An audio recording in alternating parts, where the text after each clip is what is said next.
warahmatullahi wabarakatuh. Selamat pagi, siang, sore, malam, para Robin di tempat. Kami dari kelompok 2 akan mempresentasikan mengenai kasus Steinhoff International Holding NV.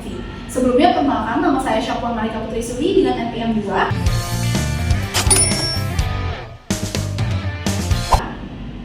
Saya Lina Priliani dengan NPM 10. Saya Kesha Faridja dengan NPM 25. Saya Citra Dewi Anastasia Fatimah dengan NPM 6.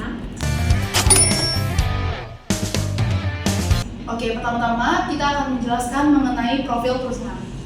Di mana Steinhoff International adalah perusahaan holding retail multinasional yang bergerak di bidang furnitur dan juga perlengkapan rumah tangga.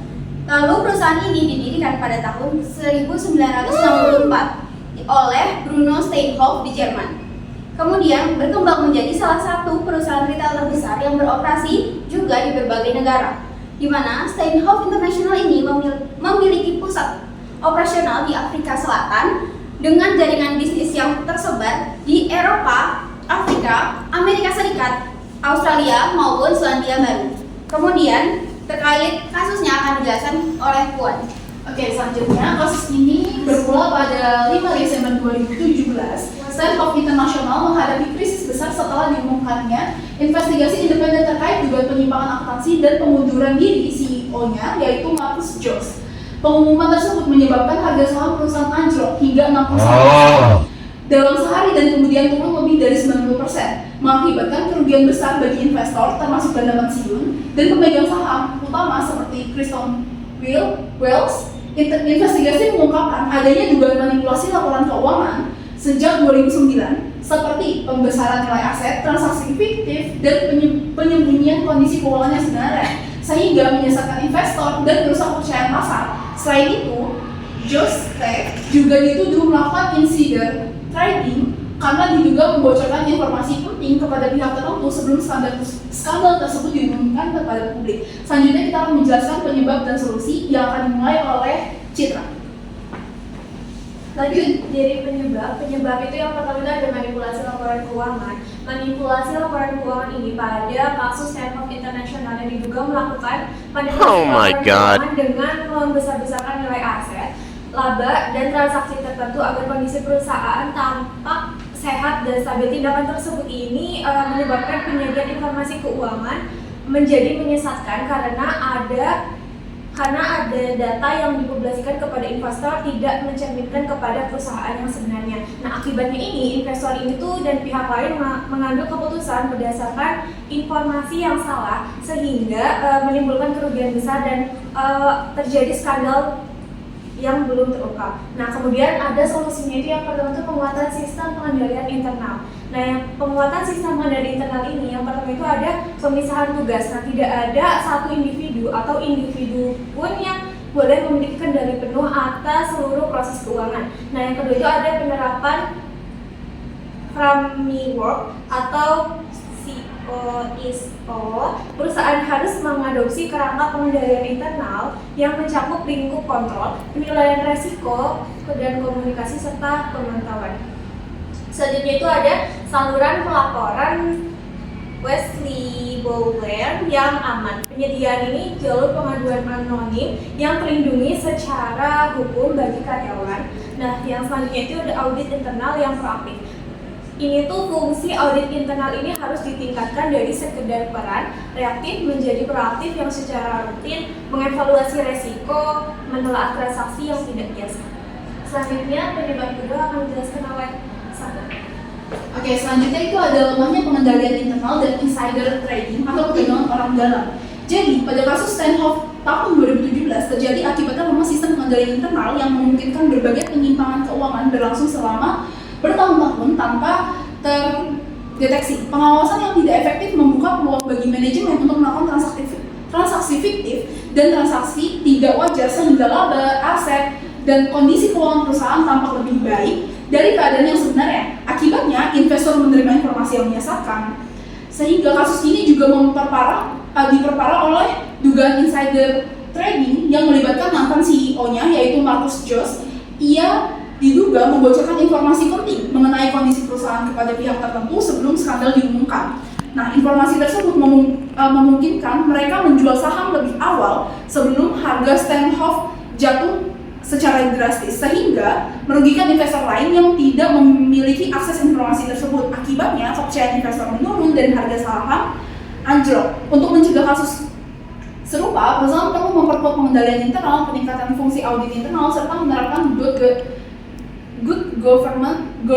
corporate governance yang lebih baik melalui pengawasan dewan direksi dan komite audit. Jadi solusinya itu pencegahan insider trading, yaitu kebijakan pertama bisa melakukan kebijakan breakout period yang ketat. Seluruh pejabat senior dan anggota dewan dilarang memperdagangkan saham perusahaan dalam periode tertentu sebelum dan sesudah mengumumkan informasi material. Yang kedua, bisa dilakukan pelatihan etika dan kepatuhan regulasi.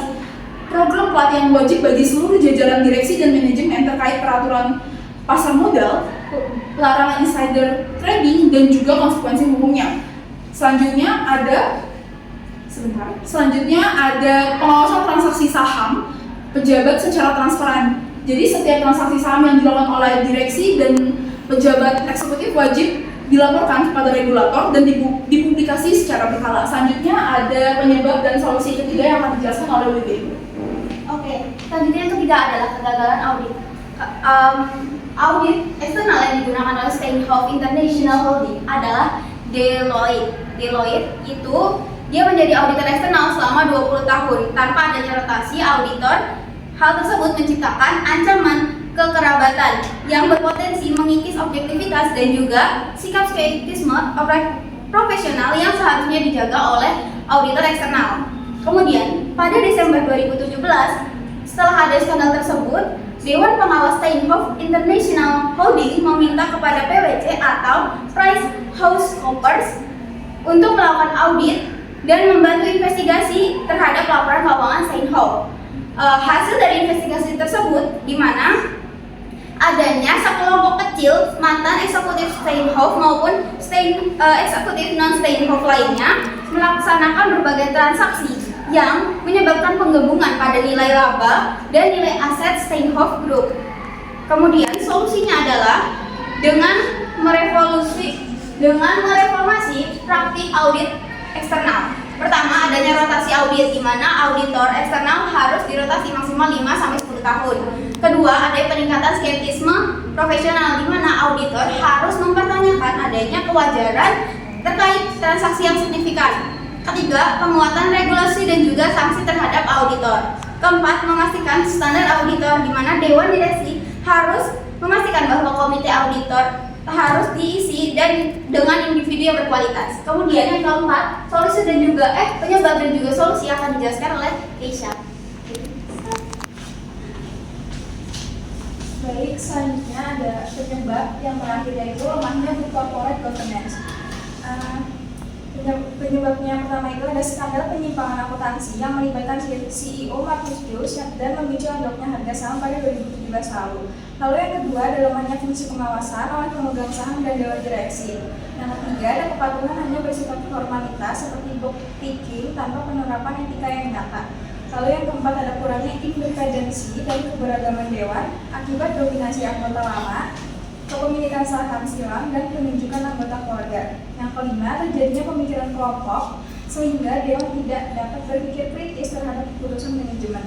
Yang keenam, ada transparansi yang menyesatkan, yaitu laporan keuangannya tampak baik tetapi digunakan untuk menutupi manipulasi laba dan kondisi operasional sebenarnya.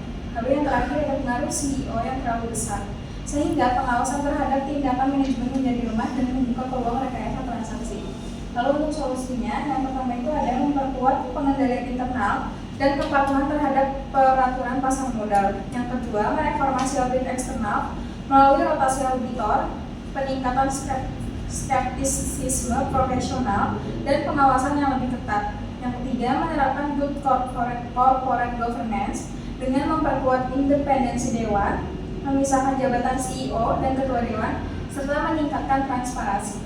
Lalu yang terakhir, melakukan evaluasi kinerja manajemen secara independen untuk memastikan pengawasan yang objektif dan efektif. Lalu kesimpulannya akan dibahas oleh Cita. Jadi kesimpulan untuk kasus Steinhoff International Holding ini, yaitu kasus Steinhoff International ini merupakan skandal akuntansi terbesar yang melibatkan manipulasi laporan keuangan, lemahnya pengendalian internal, kegagalan audit, dan buruknya tata kelola perusahaan. Penyimpangan tersebut menyebabkan laporan keuangan ini tidak mencerminkan kondisi sebenarnya, memicu hilangnya kepercayaan investor dan mengakibatkan harga saham perusahaan jauh drastis. Kasus ini menunjukkan pentingnya pengendalian internal yang kuat, audit yang independen, serta penerapan good corporate governance yang efektif.